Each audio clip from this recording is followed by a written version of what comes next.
మన ప్రభువైన యేసుక్రీస్తు నామములో మీకు అందరికీ మరొకసారి వందనాలు సమర్పిస్తున్నాను. ప్రకటన గ్రంథం 2వ అధ్యాయంలోని సంగతులను మనం పరిశీలన చేస్తూ ఉన్నాం. ప్రకటన గ్రంథంలో 2వ అధ్యాయం 12 నుండి 17 వచనాలు నేడు ఆలోచన చేయబోతాం.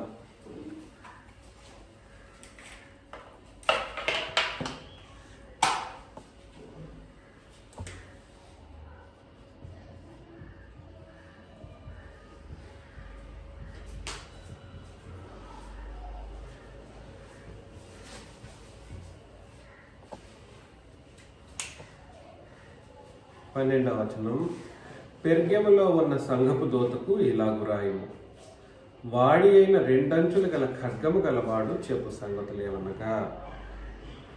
సంఘం పేరు చెప్పాడు. ఏ సంఘం అండి ఇది? పెర్గెము సంఘం. పెర్గెములో ఉన్న సంఘం. పెర్గెములో ఉన్న సంఘం.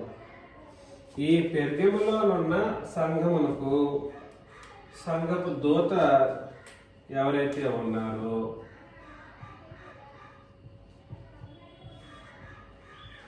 ఈ సంఘపు దూతకు ఈ లెటర్ రాశారు. రాయము, ఈ దూతకు రాయము అని చెప్పి యేసు ప్రభు వాడి అయిన 2 అంచులు గల ఖడ్గము గల వాడు ఎవరు అని అంటే ఎవరండి? యేసు ప్రభు వాడి అయిన 2 అంచులు గల ఖడ్గము గలవాడు. ఇక్కడ మీరు ఒక చిన్న క్లారిఫికేషన్ మీకు అవసరం వస్తుందేమో అనిపిస్తుంది నాకు. ఈ సంఘపు దూతకు ఎవరు రాస్తున్నారంటే 2 అంచులు గల ఖడ్గము. 2 అంచులు గల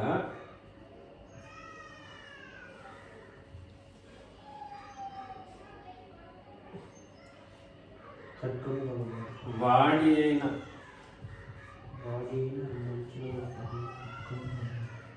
ఖడ్గము అని అన్నాడు. ఈ వాడి అయిన అనే మాట మీరు మర్చిపోకూడదు. వాడి అయిన అనే మాటను 2 అంచులు గల ఖడ్గం మామూలుగా ఎలా ఉంటుంది అంటే వాడిగానే ఉంటుంది. 2 అంచులు గల ఖడ్గం ఎప్పటికీ ఎలా ఉంటుంది? వాడిగానే ఉంటుంది. అయినా ప్రత్యేకించి వాడి అయినా అని చెప్పాడంటే దానికి ఒక ప్రత్యేకమైనటువంటి అర్థం ఉంది. ఆ వాడి అనే పదం షార్ప్నెస్ని తెలియచేస్తుంది. 2 అంచులు అంటేనే రెండు అంచులు అంటే 2 పక్కల షార్ప్లు ఉన్నవి. 2 పక్కల ఉండే షార్ప్ గురించి, ఆ షార్ప్నెస్ గురించే కాదు మనం ఆలోచన చేయాల్సింది. ఈ 2 అంచులు ఉన్నాయి చూడండి ఖడ్గం. 2 అంచులు ఖడ్గం. ఇది ఇలా ఉండట్లేదు. ఇది చాలా షార్ప్ అన్నమాట. ఇక్కడ వాడి అంటే ఈ పాయింట్ని సూచిస్తుంది. వాడి అని దేన్ని సూచిస్తుంది? దీన్ని. ఇది హ్యాండిల్ అనుకోండి ఉదాహరణకు. ఈ పక్క ఈ అంచు ఎలా ఉంటుంది? మామూలుగానే 2 అంచులు ఏం చేస్తాయి? ఖడ్గానికి 2 అంచులు ఏం చేస్తాయి అంటే 2 పక్కల కోయగలిగేటువంటి ఒక పరిస్థితి. 2 పక్కల ఏం చేస్తాయి? 2 పక్కల కోస్తాయి. అందుకని 2 అంచులు అని అన్నాడు. ఈ 2 అంచులు మాత్రమే కాదంట, అక్కడ ప్రత్యేకించి ఆలోచన చేయాల్సింది ఈ వాడి అని అన్నాడు చూడండి. ఇక్కడ నేను రౌండ్ చుట్టేసా. నేను మీకు ఈ వాడిని గురించి చెప్పడం కోసం అక్కడ పాయింట్ లాగా పెట్టాను. ఇది చాలా ఇంపార్టెంట్ అన్నమాట. కాబట్టి వాడి అయిన 2 అంచులు గల ఖడ్గము గలవాడు చెప్పు సంగతులు ఏమనగా. ప్రకటన గ్రంథం 1వ అధ్యాయం 16 ఒకసారి చదువుతాం. తిరిగి బ్యాక్ వెళదాం. ఆయన తన కుడి చేత 7 నక్షత్రములు పట్టుకొని ఉండెను. ఆయన నోటి నుండి 2 అంచులు గల వాడి అయిన ఖడ్గం ఒకటి బయలు వెడల్చుండెను. కాబట్టి ఎక్కడి నుండి వస్తుంది? అది నోటి నుండి వస్తుంది. అంటే 2 అంచులు గల వాడి అయిన ఖడ్గము ఒకటే.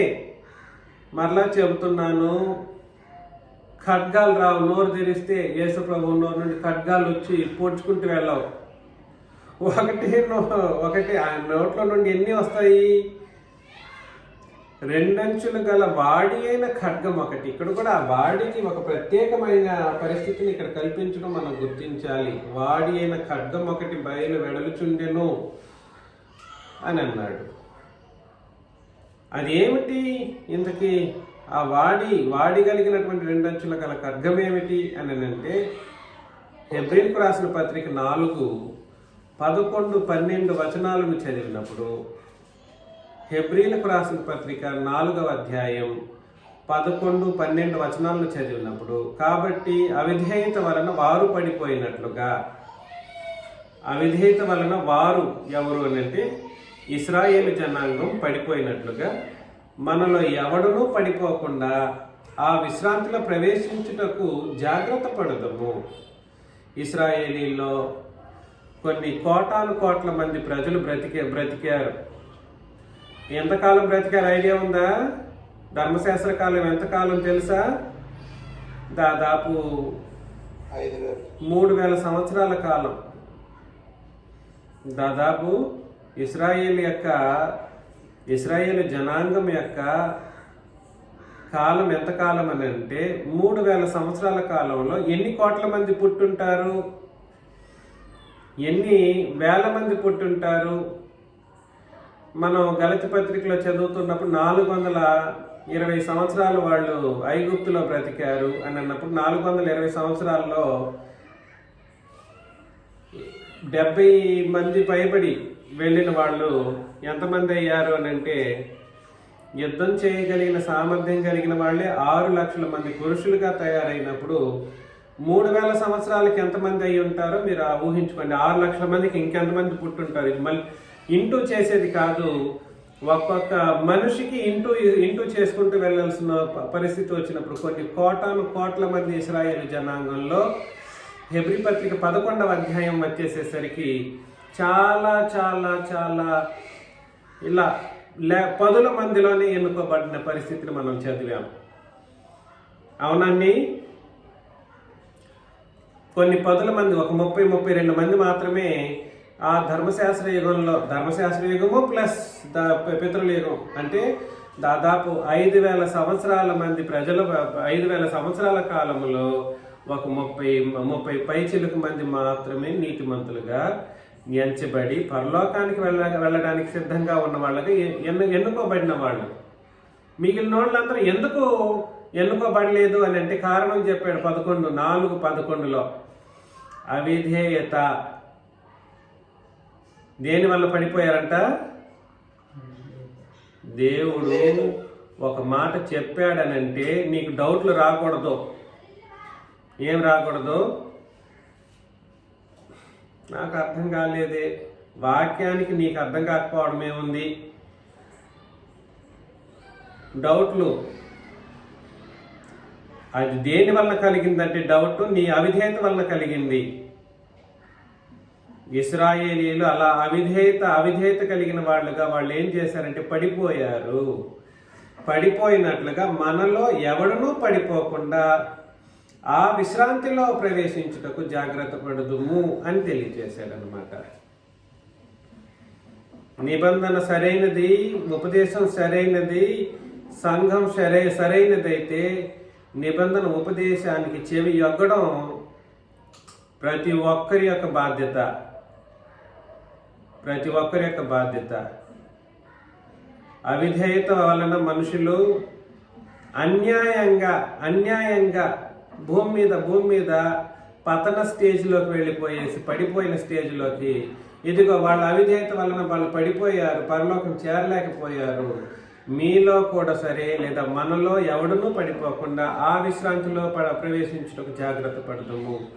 12 ఎందుకనగా దేవుని వాక్యం. ఎందుకనగా అంటే అప్పుడే నేను చెప్పాను, పైన వచనాన్ని బట్టి చెప్పాడు. ఎందుకనగా ఎందుకు పడిపోవాల్సిన పరిస్థితి వచ్చింది వాళ్ళు, లేదా ఎందుకు మనం ప్రవేశించడానికి జాగ్రత్త పడాలి అనే విషయాన్ని చెబుతూ ఉన్నాడు. ఎందుకనగా దేవుని వాక్యము సజీవమై బలము గలదై 2 అంచులు గల ఎటువంటి ఖడ్గము కంటేనూ వాడిగా ఉండి. దేవుని వాక్యం ఇవాళ క్రొత్త నిబంధన ఉపదేశాన్ని చేస్తూ ఉన్నప్పుడు నీవు ముందు మొట్టమొదటి నీ హృదయం ఎలా పెట్టుకోవాలంటే దేవుని ముందు భయంతో ఆయన మాటల్ని వినేటట్లుగా విధేయత చూపించేటట్లుగా చూసుకోవాలి. అది దేవుడి మీద భయం ఉంటేనే సాధ్యమవుతుంది. దేవుడి మీద భయం లేకుండా, భక్తి లేకుండా ఇలాంటి అవిధేయత స్థితిలో ఆయన మాటలు విన్నా కూడా సరే ఏమీ చేయలేదు. అవును, కొన్ని వచనాలు, కొన్ని లేఖన భాగాలను మనం అర్థం చేసుకుంటున్నప్పుడు అది ఎలా ఉంటుందంటే పొడిచినట్లుగా ఉంటుంది అన్నమాట. అదే ఇది వాక్యం మాట్లాడుతున్నప్పుడు పొడిచినట్లుగానే ఉంటుంది. ఎందుకనంటే ఇది 2 అంచులు గల ఖడ్గం మాత్రమే కాదు. ఎలాగా చాలా మంది 2 అంచులు గల ఖడ్గం కాదు, వాడి అయిన 2 అంచులు గల ఖడ్గం. ఇది ఎట్లా ఏం చేస్తుందనంటే అన్ని భాగాలను కోసుకుంటూ వెళ్ళిపోతుంది, ముందుకు దూసుకెళ్ళిపోతూ ఉంటుంది అన్నమాట. ఎటు తగిలితే అటువైపు కోసుకెళ్తూ వెళ్తూ ఉంటుంది. అర్థమవుతుంది నేను చెప్పేది. ఈ షార్ప్నెస్ ని గుర్తించరు చాలా మంది. ఇక్కడున్న ఎడ్జెస్ యొక్క షార్ప్నెస్ ని ఆలోచన చేస్తూ ఉంటారు. ఇది పొడుస్తుంది అనే విషయం అర్థం చేసుకోరు. ఏది పొడుస్తుంది? ముఖ్యంగా పొడిచేది ఏమిటి ముందు అని అంటే వాడి కలిగినది పొడుస్తుంది. ఇక్కడ పొడిస్తే అంతా కోసుకెళ్ళిపోతుంది అన్నమాట. ఇందుకీ ఈ దేవుని వాక్యం అని చెప్పబడినటువంటి క్రొత్త నిబంధన చట్టం ఏదైతే ఉందో దాని గురించి ఇక్కడ మాట్లాడడం మనం అర్థం చేసుకోవాలి. ఇది ఏం చేస్తుందని అంటే ప్రాణాత్మలను, కీళ్లను, మూలుగను విభజించినంత మట్టుకు దూరుచు. ప్రాణాత్మలను, కీళ్లను, మూలుగును విభజించినంత మట్టుకు దూరుచు. హృదయం యొక్క తలంపులను, ఆలోచనలను కూడా శోధిస్తుందంట. శోధిస్తుంది. అపరాధ భావమే రాదండి కొంతమందికి. ఇంత పొడుచుకుంటూ వెళ్ళినా కూడా అయ్యో నేను తప్పు చేశాను అనే అపరాధ బుద్ధి రాలేని స్థితిలో ఉన్న వాళ్ళని, ఇదిగో చూసారా 11లో చదివినట్లుగా, ఆ బుద్ధి రాలేని వాళ్ళని అవిధేయత స్థితిలోనే నెట్టివేసేస్తాడు దేవుడు. నువ్వు అలాగే ఉండు, ఎన్నాళ్ళకు మారకుండా ఉంటావు. నువ్వు అవిధేయత స్థితిలో ఉండి వాళ్ళు పడిపోయినట్లు మీరు పడిపోకుండా చూసుకోండి. దేవుని యొక్క వాక్యం నీ దగ్గరికి వచ్చింది అన్నప్పుడు అవును అది కోస్తుంది, అది పొడిచినట్లుగానే మాట్లాడుతుంది. మార్చుకోవాల్సింది ఎవరి బాధ్యత? అందరి బాధ్యత. అది నాకే అనిపించి కొన్ని వచనాలు చెప్పబడినప్పుడు నేనే దాన్ని స్వీకరించాలి. మీకు వచ్చింది అనుకోండి, మీకు పొడిచినట్లుగా అనిపిస్తే అయ్యో నేను మారాలా, నేను తప్పు చేశానా, నాలో ఎక్కడైనా లోపం ఉందా అనే ఆలోచన రాకుండా మరలా వీళ్ళు అవిధేయత స్థితి కలిగిన వాళ్ళు ఏం చేస్తారంటే చెబుతున్న ఉపదేశకుడిని సహితం తృణీకరించే కోణంలో వాళ్ళ ప్రవర్తనలు ఉంటాయి. 1, 2 వారి పరిస్థితులు అత్యంత దారుణంగా కూడా అంటే వాత వేయబడినటువంటి మనస్సాక్షి కంటే చాలా దుర్మార్గంగా ఉంటుంది. అందుకని 2 అంచులు గల ఖడ్గం కాదు, క్రొత్త నిబంధనకి ఏమని పేరు అని అంటే వాడి అయిన 2 అంచులు గల ఖడ్గం అన్నమాట. ఏంటిది అది? వాడి అయిన 2 అంచులు గల ఖడ్గం ఏం చేస్తుంది అని అంటే హృదయం యొక్క ఆలోచనలను కూడా కోసుకుంటూ వెళ్తుందంట. నువ్వు అలా ఆలోచన చేయొద్దు. ఏమైనా కత్తి ఉంటే ఆ కత్తి ఖడ్గం ఏం చేయాలి?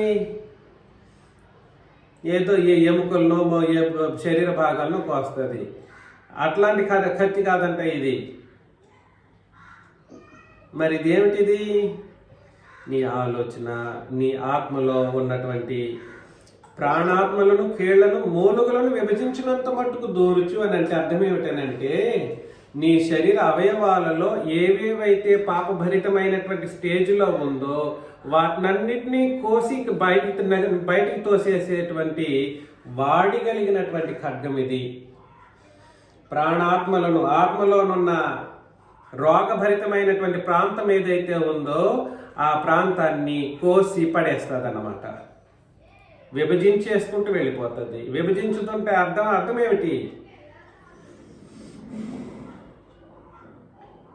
విభజించడం అంటే అర్థం ఏమిటి?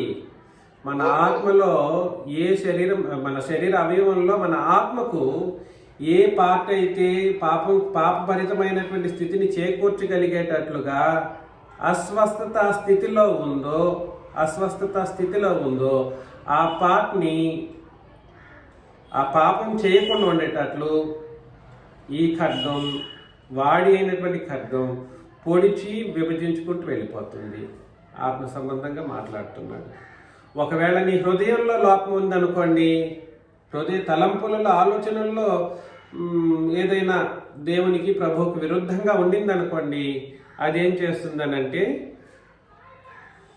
దాన్ని కూడా విభజించుకుంటూ ఇది సత్యం, దీని ప్రకారం వెళ్ళు, అట్లా ఆలోచన చేయకు అని చెబుతుందన్నమాట. చెప్పారులే, నన్ను గురించి చెప్పారన్నారు అనుకోండి, ఏంటి పరిస్థితి? నా గురించే చెప్పారు, నీ గురించే చెప్పారంటే నీ గురించే, ప్రతి ఒక్కరి గురించి. నీకని అనిపిస్తే అది నీకే, నాకు అనిపిస్తే నాకు, ఖచ్చితంగా నాకు. కాబట్టి ఈ విషయం మనకు అర్థం కావాలి. ఎప్పుడైతే ఆ నాకు అనే విషయాన్ని నెగటివ్గా తీసుకున్న వాళ్ళు అవిధేయత స్థితిలో ఉండి పరలోకం వెళ్ళలేని పడిపోయిన స్థితిలో, పతనమైన స్టేజ్లో వాళ్ళు ఉన్నారు అన్నది మనం అర్థం చేసుకోవాలి. మిమ్మల్ని ప్రేమతో నేను మనవి చేస్తున్నా. మరలా ప్రకటన గ్రంథంలోకి వెళ్ళిపోతాం. పెర్గములో ఉన్న సంఘపు దూతకు ఈలాగు రాయు, వాడి అయిన 2 అంచులు గల ఖడ్గము గలవాడు చెప్పు సంగతులు ఏమనగా, సాతాను సింహాసనం ఉన్న స్థలంలో నీవు కాపురం ఉన్నావని నేను ఎరుగుదును అని అన్నాడు. ఎక్కడండి? సాతాను సింహాసనం ఉన్న స్థలంలో నువ్వు కాపురం ఉన్నావు. సామాన్యమైన విషయం కాదు, ఎక్కడైనా కాపురం ఉండొచ్చు. వీళ్ళు పెరిగేమి సంఘం వాళ్ళు ఏకంగా వాడి సింహాసనం ఉన్న స్థలంలోనే వెళ్ళి కూర్చున్నారంట. వీళ్ళు ఎంత ధైర్యవంతులు! అబ్బో, సామాన్యమైన ధైర్యవంతులు కాదండోయ్ పెరిగేమి సంఘం వాళ్ళు. ఆ సింహాసనంలో, వాడి సింహాసన స్థలములో నీవు కాపురం ఉన్నావని నేను ఎరుగుదును, మరియు సాతాను కాపురం ఉన్న ఆ స్థలములో నా యందు విశ్వాసి అయ్యుండి నన్ను గూర్చి సాక్షి అయిన అంతిపైన వాడు మీ మధ్యను చంపబడిన దినములలో, నా యందు విశ్వాసి అయ్యుండి నన్ను గూర్చి సాక్షి అయిన అంతిపైన వాడు మీ మధ్యను చంపబడిన దినములలో నీవు నా నామమును గట్టిగా చేపట్టి నా యందని విశ్వాసమును విసర్జింపలేదని నేను ఎరుగుదును అని చెప్పాడు. కళ్ళారా సంఘం ఎదురుగానే అంతిపయ అనేటువంటి ఒక విశ్వాసిని చంపేశారు. చంపుతూ ఉన్నప్పుడు సంఘం చూసి, యోధా సంఘం అనుకోండి, యోధయ కాలంలో ధర్మశాస్త్ర యుగం ముగించబడి క్రొత్త నిబంధన సంఘం ఏర్పడినప్పుడు అక్కడ ఇలాంటి పర్సిక్యూషన్ అని అంటారు, అంటే మ్యాట్రిస్ అని కూడా అని అంటారు, అంటే చంపబడుతున్నటువంటి హతసాక్షులుగా చంపబడుతున్నటువంటి పరిస్థితులలో సంఘం చెదిరిపోయింది. క్రొత్త నిబంధన ఏర్పాటైన కొత్తలో చెదిరిపోయింది. ఈ పెర్గము సంఘం అట్లా కాదంట, ఏకంగా ఎక్కడెళ్ళి టెస్ట్ వేశారు? సాతాను సింహాసనం అంటే వాడి అధికారం ఉన్న స్థలంలోనే టెస్ట్ వేశారు. అది గొప్ప. 2, ఈ సంఘం ఎదురుగా అందులో చేరిన ఒక విశ్వాసిని చంపబడుతున్నటువంటి పరిస్థితుల్లో నీవు నా నామమును గట్టిగా చేపట్టి నా యందలి విశ్వాసమును విసర్జింపలేదని నేను ఎరుగుదును. కాబట్టి నీ క్యారెక్టరిస్టిక్స్, సంఘం యొక్క క్యారెక్టరిస్టిక్, ఉపదేశకుని యొక్క క్యారెక్టరిస్టిక్స్ ఇక్కడ చూడటం జరుగుతూ ఉంది. ఇది ఎవరికి రాస్తున్నాడు అని అంటే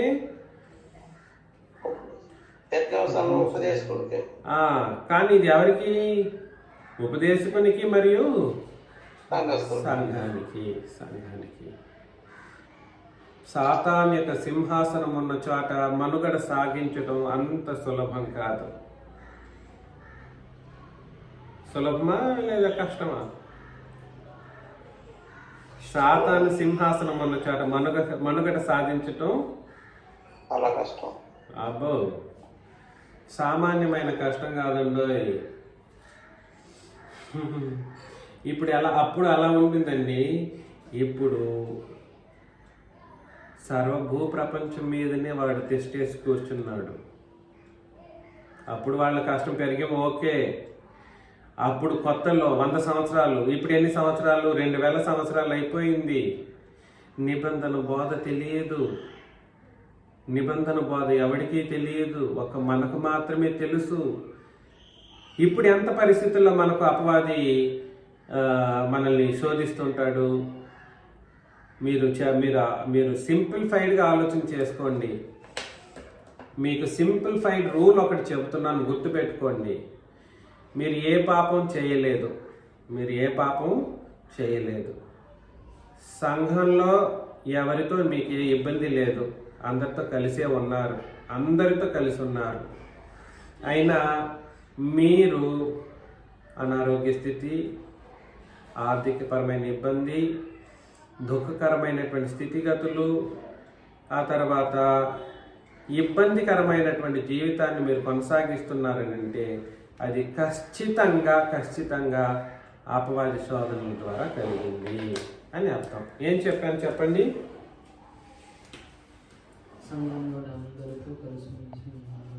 పాపము లేకుండా ముందు ఇది సంఘం వాళ్ళందరితో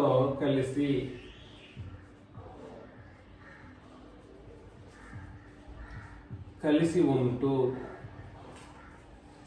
నిబంధనను బట్టి బ్రతుకుతూ ఈ బ్రతికే బ్రతుకులో ఇలాంటి బ్రతుకును మనం కొనసాగిస్తూ ఉన్నప్పుడు మనకు ఆర్థిక ఇబ్బంది, అనారోగ్య స్థితి,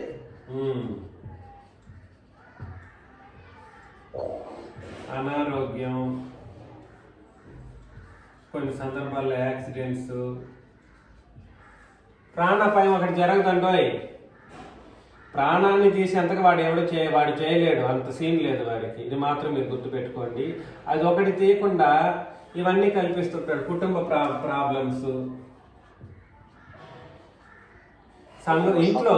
ఇంట్లో ఎవరైనా బలహీనంగా ఉన్నారనుకుంటే వాళ్ళని టార్గెట్ చేసి మనల్ని కూడా విశ్వాసం నుండి తొలగించడానికైన పరిస్థితుల్లో కుటుంబాన్ని ప్రేరేపిస్తూ ఉంటాడు. అర్థమవుతుందా? ఎక్సెట్రా ప్రాబ్లమ్స్ లేదా పోరాటంతో కూడినటువంటి జీవితం మనం ఎదుర్కొంటున్నామంటే మనం ఎక్కడ ఉన్నామనే అర్థం. అంటే అపవాది సింహాసనం క్రింద పరిశుద్ధులముగా ఇదిగోండి అంత్యపయ్యేలాగా మనం బ్రతుకుతున్నాం, లేదా పెరిగిమ సంఘంలాగా మనం బ్రతుకుతున్నామని అర్థం. కళ్ళెదురుగా చంపే పరిస్థితి వచ్చినా కూడా సరే, వాళ్ళు ఏం చేయలేదు, సంఘం ఏం చేయలేదు. ప్రాణం తీయడం అనేది వాడి చేతిలో లేదు, కానీ ప్రాణం తీసేంతగా వాడు ఇతరులను, భూమి మీద మనుషుల్ని ప్రేరేపించగలడు. వాడి అధికారం కింద ఉన్న మనుషుల్ని ప్రేరేపిస్తాడు. వాడి అధికారం ఏమిటో తెలుసా? వాడి బలం ఏమిటో తెలుసా? ఎఫెసీ 6:11-12 అనేక సార్లు మనం చదివాం. ఎఫెసీ 6:11-12 మీరు అపవాది తంత్రములను ఎదిరించుటకు శక్తిమంతులగునట్లు దేవుడిచ్చి సర్వాంగ కవచమును ధరించుకొనుడి. అపవాది వాడి తంత్రాలను ఎదిరించాలంటే మనం శక్తిమంతులుగా ఉండటానికి మనకు సర్వాంగ కవచం ఇవ్వబడింది. అనగా మనం పోరాడునది శరీరులతో కాదు. ఇవన్నీ ఎవరి వల్ల కలుగుతుంది? ఇవన్నీ ఎవరి వల్ల కలుగుతుంది అని అంటే చెప్పేశాడు. శరీరులతో కాదు కానీ ప్రధానులు, అధికారులు. తర్వాత ప్రస్తుత అంధకార సంబంధులకు లోకనాథులు. లోకనాథులు. తర్వాత ఆకాశ మండలములను దురాత్మలు. దురాత్మల సమూహాలు.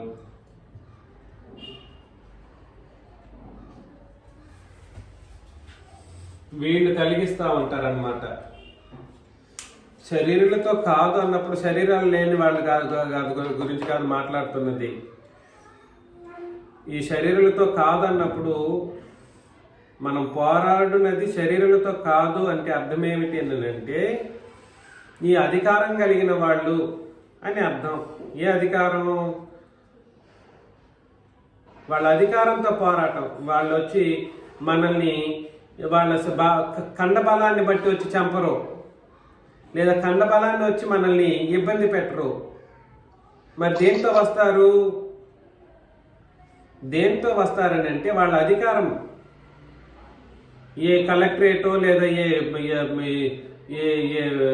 మంత్రుల రూపంలోనో ఈ అధికారాన్ని బట్టి ఇలాంటి ఒక హైరార్కీని బట్టి వాళ్ళు మనకు ఇబ్బందులు కలుగు చేస్తూ ఉంటారు. దేన్ని బట్టి అండి? అధికారాన్ని బట్టి. శరీరాలతో కాదు అని అంటే వాళ్ళు మన శరీరం లేకుండా ఇట్లాంటిది ఏమీ జరగదు.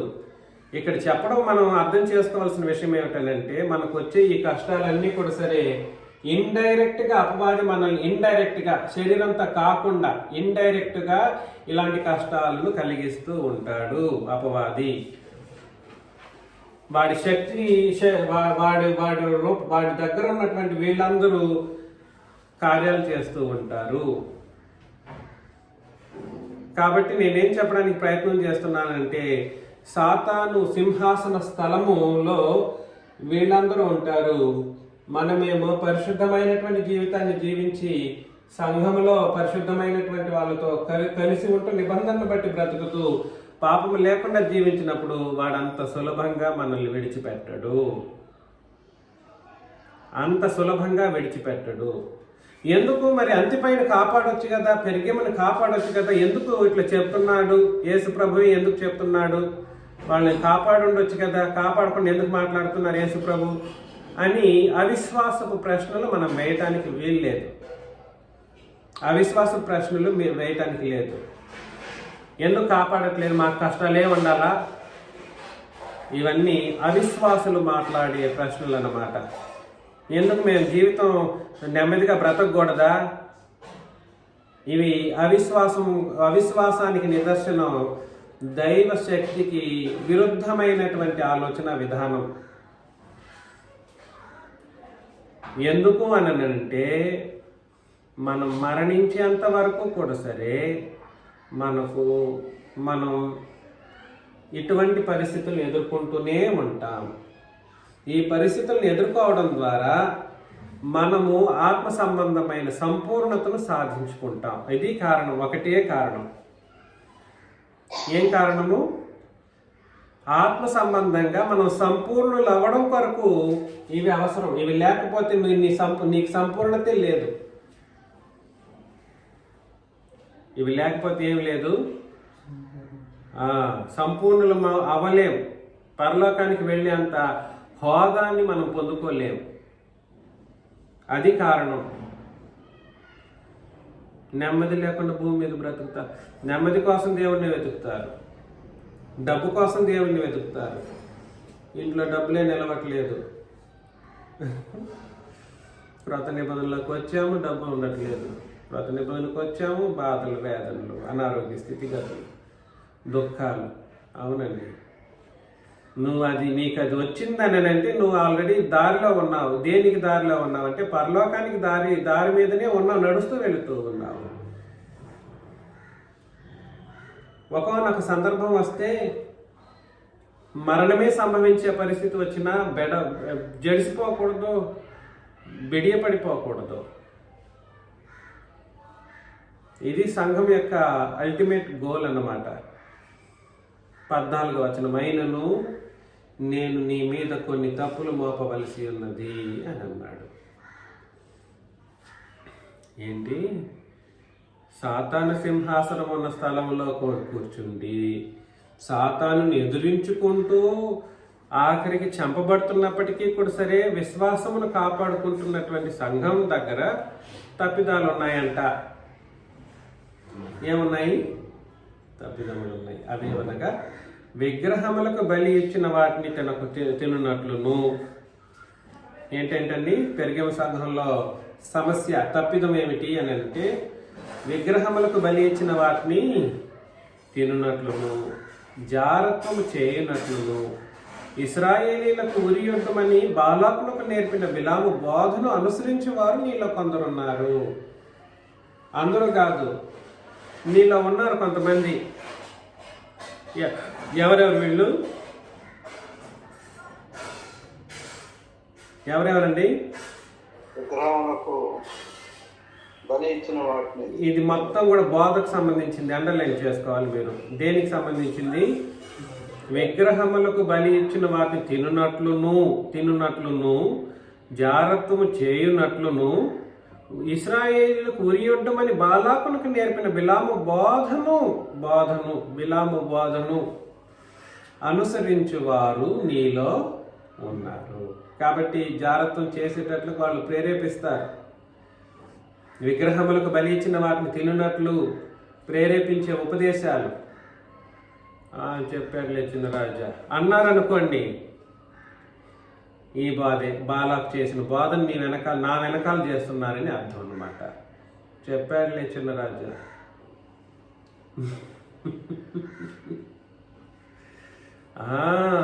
ఓకే, అంతే సంగతి.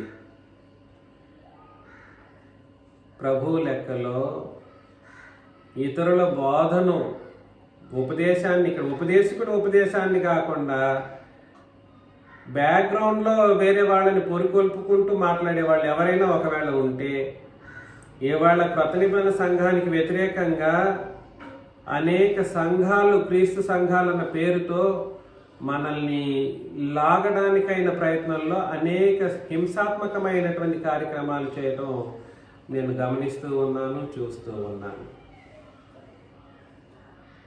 వాళ్ళది ఒక ఎత్తు అయితే, అలాంటి వాళ్ళు కొంతమంది సంఘంలోనే వండుకుంటూ కూడా సరే ఉపదేశం చేసేటువంటి పరిస్థితుల్లో ఆ బోధ, అలాంటి వాళ్ళు తెలియక వాళ్ళు చెబితే దాన్ని వినుకుంటూ కూర్చునే వాళ్ళు కొంతమంది లేకపోలేదు మన వాళ్ళు. నా బాధ అంతా వేరే వాడు పక్కనోడు వాళ్ళ గురించి కాదు. I don't care if they go to hell or something. నరకానికి వెళతారనేది వాళ్ళ తథ్యం, అది అనవసరం. వేరే వాళ్ళ గురించి నా బాధ కాదు. I'm only concerned of our church members, each and every one. సంఘంలో ఉన్న ప్రతి సహోదరుడు సహోదరి గురించినటువంటి, పిల్లల గురించిన ప్రతి ఒక్కరి గురించినటువంటి ఆలోచనే. ఇక్కడ యేసు ప్రభువు ఎవరి గురించి ఈ మాటలు చెప్తున్నారు? అట్లాంటి వాళ్ళు సంఘంలో ఉన్నారని అన్నాడు. సంఘంలో ఉండకుండా లోకంలో ఉండే వాళ్ళని చెప్తారా? యేసు ప్రభువు లోకంలో ఉండే వాళ్ళని చెప్పమని చెప్తారా? సంఘంలో ఉండే వాళ్ళని దిద్దుకోమని చెబితే దాన్ని తప్పుగా అపార్థం చేసుకునేటువంటి పరిస్థితుల్లో నేడు కార్యాలు జరుగుతూ ఉన్నాయి. మీలో ఎవరైనా అలాంటి వాళ్ళు ఉంటే ఈ క్షణమే మార్చుకోవాల్సినటువంటి పరిస్థితి ఉంది. ఈ క్షణం మార్చేసుకుంటే మీకు మంచిది. ప్రభువు చెప్తున్నాడు, అలాంటి బోధన వినకు, బోధ చేయకు, బోధ వినకు. ఇక్కడ నిబంధన ఉపదేశం చెబుతున్నప్పుడు ఉపదేశకుడి దగ్గరికి రాకుండా మీకు మీరు డిస్కషన్స్ ఏమిటి? ఉపదేశకుడి దగ్గర రాకుండా వాళ్ళే మాట్లాడుకుంటారు. అత్యంత ప్రమాదకరమైనటువంటి ఒక పరిస్థితి. మార్చుకుంటే సరే, లేదనంటే మీ ఇష్టం. 2 పేతురు పత్రిక 2వ అధ్యాయం 14 నుండి 16 వచనాలు. 2 పేతురు 2:14 నుండి 16. వ్యభిచారిణిని చూచి ఆశించుచు పాపము మానలేని కన్నులు గలవారును. వ్యభిచారిని చూచి ఆశించుచు పాపము మానలేని కన్నులు గలవారును. అస్థిరులైన వారి మనసులను మరలు కొల్పుచు లోభిత్వమందు సాధకం చేయబడిన హృదయములు గలవారును. శాపగ్రస్తులనై ఉండి ఆల్రెడీ వాళ్ళ శాపగ్రస్తులు ఇలాంటి ఒక పరిస్థితుల సంఘములో వండుకుంటూ లోభిత్వమందు సాధకం. లోభం అంటే అర్థం ఏమిటి?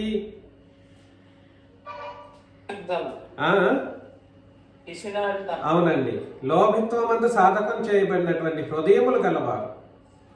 దేవుడికే ఇవ్వరు వీళ్ళు. అది సాధకం. లోభిత్వమందు సాధకం అంటే ఎవరికెవరు? అది తప్పని చూడరు మనుషులు, కొంతమంది వినేవాళ్ళు. దేవుడికి ప్రభువుకి ఇవ్వాల్సిందే ఇవ్వరు, అది తప్పుగా కనబడదు. నేను చెప్పింది మీకు అర్థమవుతుందా? దేవునికి ప్రభువుకి కానుకలు ఇవ్వాల్సిన విషయంలో తప్పుగా వీళ్ళకి అర్థం కాదు. దీన్నే ఏమంటారంటే లోభిత్వమందు సాధకం చేయబడినటువంటి హృదయము. నువ్వు ఎదుటి సహోదరికి ఏం చేస్తావు అది తర్వాత సంగతి. వాళ్ళకే చేయాలి, సహోదరునికి వీళ్ళకి సహాయం చేయాలి, వాళ్ళకి చేయరు. ఆఖరికి తండ్రికి ప్రభువుకి ఇవ్వాల్సినటువంటి కానుకల విషయంలో ఇట్లా బిగపడతారన్నమాట. నీ పని నువ్వు చేయమని దేవుడు చెప్పినప్పుడు వాళ్ళు చేయరు.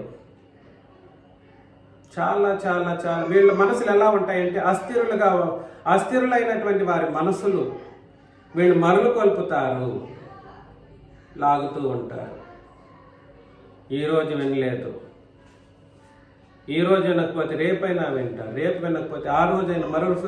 అలా ఒక మనిషిని చాలా తప్పుడు మార్గంలో నడిపించడానికి అయినటువంటి పరిస్థితులు మరులు కొల్పే ఒక కార్యక్రమం. It is process of action, ఒక రోజులో జరగదు. 16 ఆ బిలాము, అందుకనే 15 తిన్నని మార్గమును విడిచి బెయోరు కుమారుడైన బిలాము పోయిన మార్గమును బట్టి త్రోవ తప్పిపోయిరి. బిలాము ఏం చేశాడు? అతను పోయిన మార్గమును బట్టి వీళ్ళు త్రోవ తప్పిపోయారంట. ఆ బిలాము దుర్నీతి వలన కలుగు బహుమానమును ప్రేమించెను. దుర్నీతి వలన కలుగు బహుమానం, అది వాడు చేసిన పోయిన మార్గం. వాడు పోయిన మార్గం ఏమిటి? అది ఆ బహుమానాన్ని ప్రేమించెను.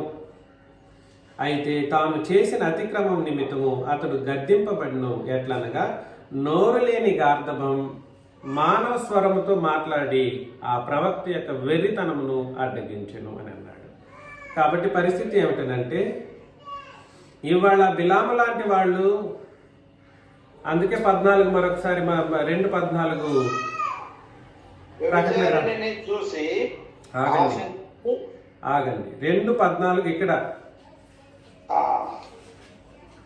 ఇక్కడ బిలాము బాధ అనే మాటకు ఎందుకు వెయిటేజ్ ఇస్తున్నాడంటే, బిలాము బాధ అనేది ఎప్పుడు కూడా సరే ఉన్నటువంటి బోధకు వ్యతిరేక్తమైన ఆలోచనలు చేస్తూ ఉంటారు, చెప్పిన బోధను అంగీకరించరు.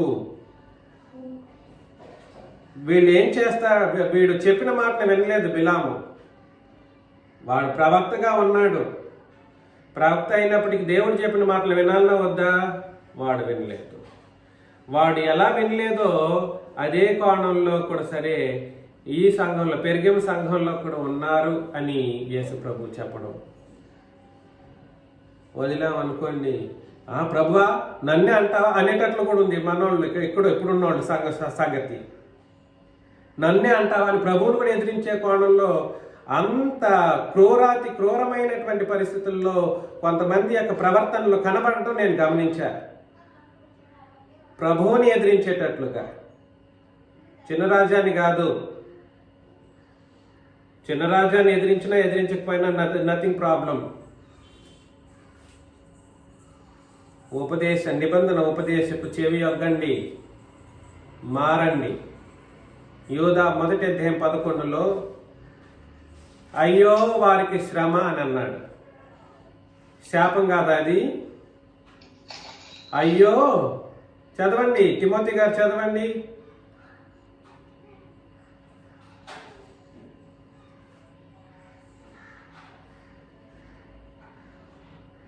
అయ్యో వారికి శ్రమ, వారు కయ్యూను నడిచిన మార్గమున నడిసిరి. ఉమ్, బహుమానము పొందవాలని బిలాము నడిచిన తప్పు త్రోవలో ఆతురముగా పరిగెత్తిరి. కొరాహు చేసినట్టు తిరస్కారం చేసి నశించిరి. చూసారా? కాబట్టి రెండంచులు కలిగినటువంటి ఖడ్గం ఏదైతే ఉందో ఇది పొడవబడినటువంటి పరిస్థితుల్లో ఉంటే మార్చుకోవాల్సింది మీరైనా మార్చుకోవాలి, నేనైనా మార్చుకొని తీరాల్సింది. అందరూ కలుసుకొని మార్చుకొని పోవడమే ఇక్కడ జరగాల్సింది. మారకపోతే అయ్యో శ్రమ అంటే శాపం వస్తుందని తిరిగి చిన్నరాజు శపిస్తున్నాడని అంటే నేనేం చేయటానికి లేదు. అపోస్తులు శపించారా? శపించుకుని ఏం చేశారు? ఖండించారు, శపించారు, అన్ని విధాలుగా వాళ్ళని సరైన మార్గంలో నడిపించడానికి ఆయన ప్రయత్నం చేశారు. ఏడ్చి చెప్పారు, బాధపడుతూ చెప్పారు, ప్రేమతో చెప్పారు, అన్ని విధాలుగా చెప్పారు, అన్ని విధాలు, అన్ని రూపాల్లో, అన్ని కోణాల్లో చెప్పారు అపోస్తులు. మారలేని హృదయాలు, ఆనాటి హృదయాలకి చివరికి వాళ్ళు ఎలా నశించారో చూడు, మీరు నశించుకోకుండా చూసుకోండి అని చెప్పాడనమాట.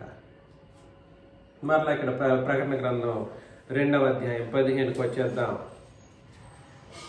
అటువలనే నీకులాయితుల బోధన అనుసరించు వారు నీలో ఉన్నారు. ఎంతమంది ఉన్నారు మరి పెర్గములో?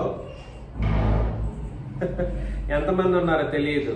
అటువలనే నీకులాయితుల బోధన అనుసరించు వారు నీలో ఉన్నారు.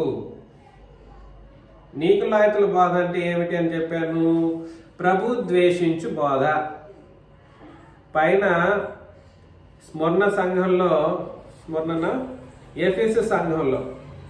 ఎఫెసీ సంఘంలో ఈ నీకులాయితుల బోధ అనేది ఒకటి ఉండింది.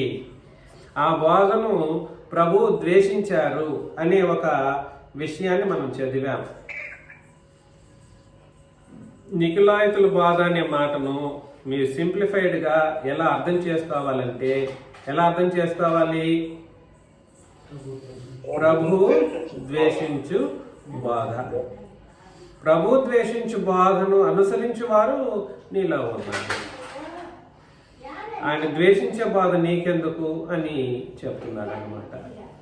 ఇక్కడ సంఘంలో కూడా సరే ఎవరైనా అలాగ ఉంటే అన్ని బోధలు వింటూ ఉంటారు, కూర్చుంటారు. వీళ్ళకి సపరేట్గా యూట్యూబుల్లో ఎవరెవడో మాట్లాడిందంతా పెట్టుకుంటూ వింటూ ఉంటారు. ఇవాళ కాకపోయినా వాళ్ళు రేపైనా వాళ్ళు ఏం చేస్తారంటే ఆ బోధ వైపు అట్రాక్ట్ అవుతారు. కాబట్టి అలాంటి బోధలు మనం క్రొత్త నిబంధన బోధన తప్ప ఇతర బోధనలు వినకుండా ఉండడం శ్రేయస్కరం. 16 కావున మారు మనసు పొందుము, లేని ఎడల ఇది వార్నింగ్ అండి. ఏంది చిన్నరాజు అంత కఠినంగా చెప్తాడు? చిన్నరాజా కాదు ఇక్కడ చెప్తున్నది, ఉన్న లేఖనాలే అలా. టోన్ మాత్రమే నాది, జస్ట్ టోన్ మాత్రమే నాది, స్వరం నేను కల్పిస్తున్నాను, కానీ ఉన్న లేఖనాలు అలాగే ఉన్నాయి. కావున మారు మనసు పొందుము, లేని ఎడల నేను నీ యొద్దకు త్వరగా వచ్చి, త్వరగా అంటే ఇది చాలా ఇమ్మీడియట్ యాక్షన్ అన్నమాట, టు బి కరెక్టెడ్. త్వరగా వచ్చి నా నోట నుండి వచ్చి ఖడ్గము చేత వీరితో యుద్ధం చేసేదను, వీరితో యుద్ధం చేస్తాను. ఆయన ఇంటర్వెన్షన్ అంటే అర్థం ఏమిటి? యేసు ప్రభువే వచ్చి ఈ విషయాలను సరిదిద్దేటంత కార్యక్రమంలోకి దిగజారిపోకుండా చూసుకోమని ఆ ఉపదేశకునికి రాస్తున్నారు. సేవకుడు పెరిగిన సంఘాన్ని నడిపించే సంఘపు దూతకు రాస్తున్నాడు. నేను చెప్పేది మీకు అర్థమవుతుందా? నేను వస్తాను, నువ్వు చెప్తావా, నేను నన్ను చెప్పమంటావా? చెప్పు. ఈ యుద్ధం కూడా దేన్ని బట్టి చేస్తాను? దేన్ని బట్టి చేస్తాను? నా నోట నుండి వచ్చు వాడి అయిన 2 అంచులు గల ఖడ్గము చేతనే యుద్ధం చేస్తా. నేను నీకు చెప్పింది ఏమిటి? వచనం ఏమి చెప్పాను? నేను ఏ క్రొత్త నిబంధన అయితే రాసిచ్చానో దాని చేతనే ఆయన ఇచ్చేస్తాను. నువ్వెందుకు ఫాలో అవ్వలేదు అని నిన్ను అడుగుతాడు. కానీ చిన్నరాజా గురించి అప్పుడు చెప్పారనుకోండి, చిన్నరాజా ఎట్లాగున్నాడు, అతని క్యారెక్టర్ బాగలేదు. ఆయన అడిగిన ప్రశ్న ఏమిటి, నీ ఆన్సర్ ఏమిటి? నేను చెప్పింది మీకు అర్థమైందా? నేను ఒకటి అడిగానండి, మరియదాస్ గారు మీరు ఎందుకు ఇలా ఉన్నారు అని అంటే ఆయనే చెప్పాలి, ఆయన గురించి చెప్పుకోవాలి. లేదు నేను సుందర్రాజు గారి గురించి మాట్లాడాలనుకుంటున్నానంటే ఎట్లుంటుంది? యేసు ప్రభు అడిగిన ప్రశ్నకు సమాధానం, అది కూడా అడిగిన దానికి దేన్ని బట్టి అడుగుతాడు ఆయన ప్రశ్న కూడా? ఆయన ఇచ్చిన లేఖనాలు నువ్వెందుకు పాటించట్లేదని అడుగుతాడు. అవునా కాదండి? అందుకే తీర్పు అనేది కూడా సరే, నేను చెప్పాను కదా, తీర్పు అనేది ఎప్పటికి తీర్పుకు మనకు ప్రామాణికం ఇది ఏంటిది?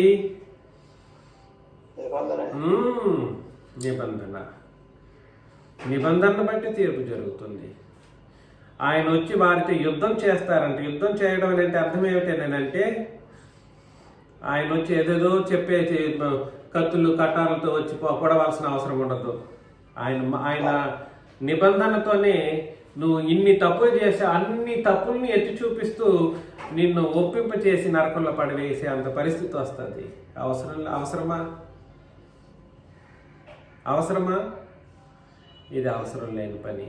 17 సంఘములతో ఆత్మ చెప్పుచున్న మాట చెవిగలవాడు వినుగాక.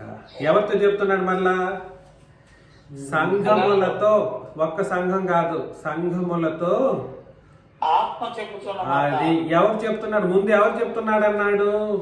క్రీస్తుని గురించి చెప్పాడు. ఇప్పుడేమో సంఘంతో ఎవరు చెప్తున్నాడు అంటున్నాడు? ఆత్మ. ఇదంతా ఎక్కడ జరుగుతుంది? ఇదంతా ఎక్కడ జరుగుతుందని అంటే ఆత్మవసుడై ఉన్నటువంటి యోహాను దగ్గర జరుగుతుంది. అతను ఎక్కడున్నాడు? ఆత్మవసుడై ఉన్నాడు. ఎప్పుడు ఉన్నాడు? తీర్పు దినాన ఒకవేళ అట్లాంటి పరిస్థితి ఎదురైతే సంఘాన్ని ఆ విధంగా తీర్పు తీర్చేటువంటి కోణంలో ఆ రోజుకి వెళ్ళిపోయాడు ప్రభు దినాన. ఇదంతా జరుగుతూ ఉంది. ఇట్లా చేయగలను నేను, ఆ సంఘాన్ని నేను తీర్పు తీరిస్తే ఎట్లా ఉంటది అని చెప్తూ వస్తున్నాడు అన్నమాట యేసు ప్రభు. కాబట్టి జయించువానికి మరుగై ఉన్న మన్నాను భుజింపనిత్తును అని అన్నాడు. జయించువానికి మరుగై ఉన్న మన్నాను భుజింపనిత్తును. ఇక్కడ మరుగై ఉన్న మన్నా మీరు అనుకుంటున్నట్టు పాత నిబంధనలో ఇశ్రాయేలీల కొరకు కురిసిన మన్నా కాదు. ఇక్కడ ఏంటి తిమోతి గారు మ్యూట్ తీయండి.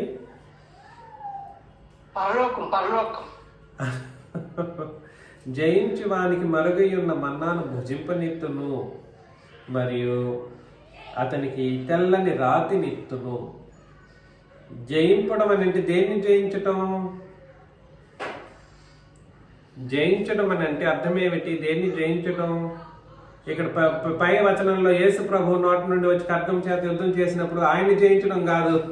మళ్ళీ అట్లా వెళ్ళకండి.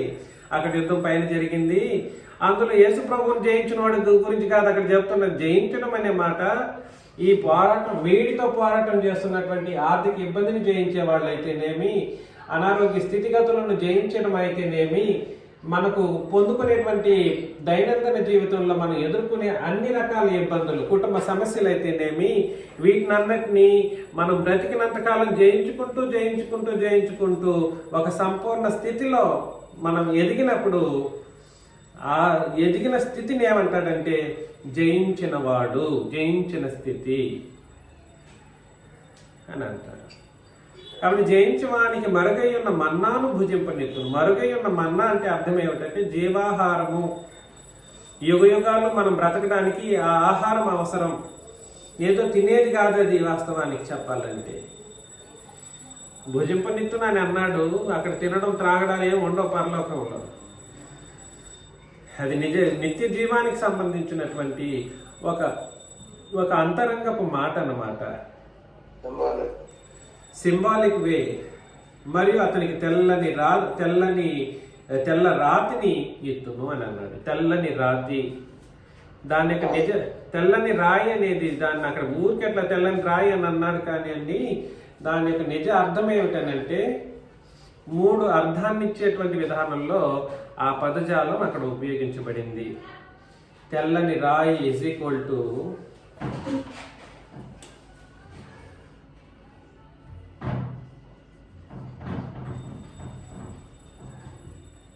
Light bright brilliant. Light bright brilliant అన్నమాట. అంటే ఆ రాయి ఎలా ఉంటుందంటే ఒక వెలుతురును విరజిల్లుతూ అత్యంత శక్తివంతమైనటువంటి ఒక రాయిగా ఉంటుంది. ఆ రాతిని ఆ జయించిన వాని చేతిలో ఆయన పెడతారు యేసు ప్రభు. Light bright brilliant.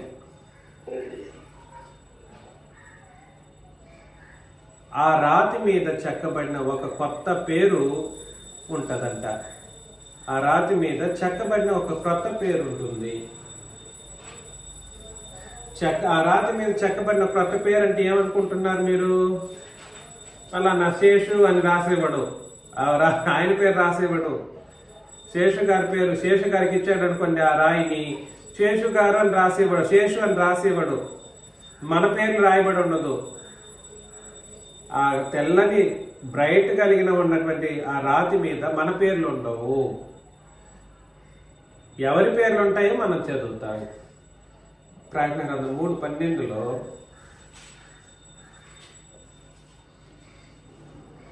3:12లో జయించు వానిని నా దేవుని ఆలయంలో ఒక స్తంభముగా చేసేదను. తెల్లని రాతిని మనకిచ్చిన తర్వాత ఆ రాయి కలిగినటువంటి స్తంభంగా మనల్ని ఏర్పాటు చేస్తాడు దేవుని ఆలయంలో. అందులో నుండి వాడు ఇక మీదటి ఎన్నటికి వెలుపటికి పోడు. అంటే యుగ యుగాలు ఉండిపోతాడు. మరియు నా దేవుని పేరును పరలోకంలో నా దేవుని యొద్ద నుండి దిగవచ్చుచున్న నూతనమైన యెరూషలేమును నా దేవుని పట్టణపు పేరును నా దేవుడు అని అన్నాడు. అక్కడ నా దేవుడు అని చెప్పినందుకు యేసు ప్రభువుకే దేవుడు ఉన్నాడు అన్నట్లుగా మాట్లాడుతూ ఉంటారు. ఇది అసందర్భమైన ఆలోచన విధానం. సందర్భం మాట్లాడడం తర్వాత నా దేవుని పేరును, ఆ దేవుని పేరు ఏమిటో చెప్పు, ఎవడు చెప్పలేడు. క్రొత్త నిబంధనలో టకామని పాత నిబంధన పేరు చెప్పేస్తాడు. అది కాదు, అక్కడ ఆ పేరు కాదు. అర్థమవుతుంది నేను చెప్పేది? మరియు నా దేవుని పేరును పరలోకములో నా దేవుని యొద్ద నుండి దిగివచ్చుచున్న నూతనమైన యెరూషలేమును నా దేవుని పట్టణపు పేరును నా క్రొత్త పేరును వాని మీద రాసేదును అని అన్నాడు. అర్థమవుతుందా? నా క్రొత్త పేరు. ఆ తెల్లని రాతి మీద ఎవరి పేరు ఉంటుంది? యేసుక్రీస్తు పేరు ఉంటుంది. ఆ తెల్లని రాతి మీద ఎవరి పేరు ఉంటుంది? యేసుక్రీస్తు పేరు మీద ఉంటుంది.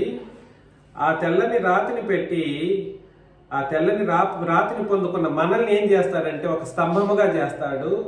ఈ స్తంభం మీద ఎవరెవరి పేర్లు ఉంటుంది? తండ్రిని దేవుని యొక్క పేరును, అదేవిధంగా నూతనమైన యెరూషలేమును నా దేవుని పట్టణపు పేరును ఉంటుంది.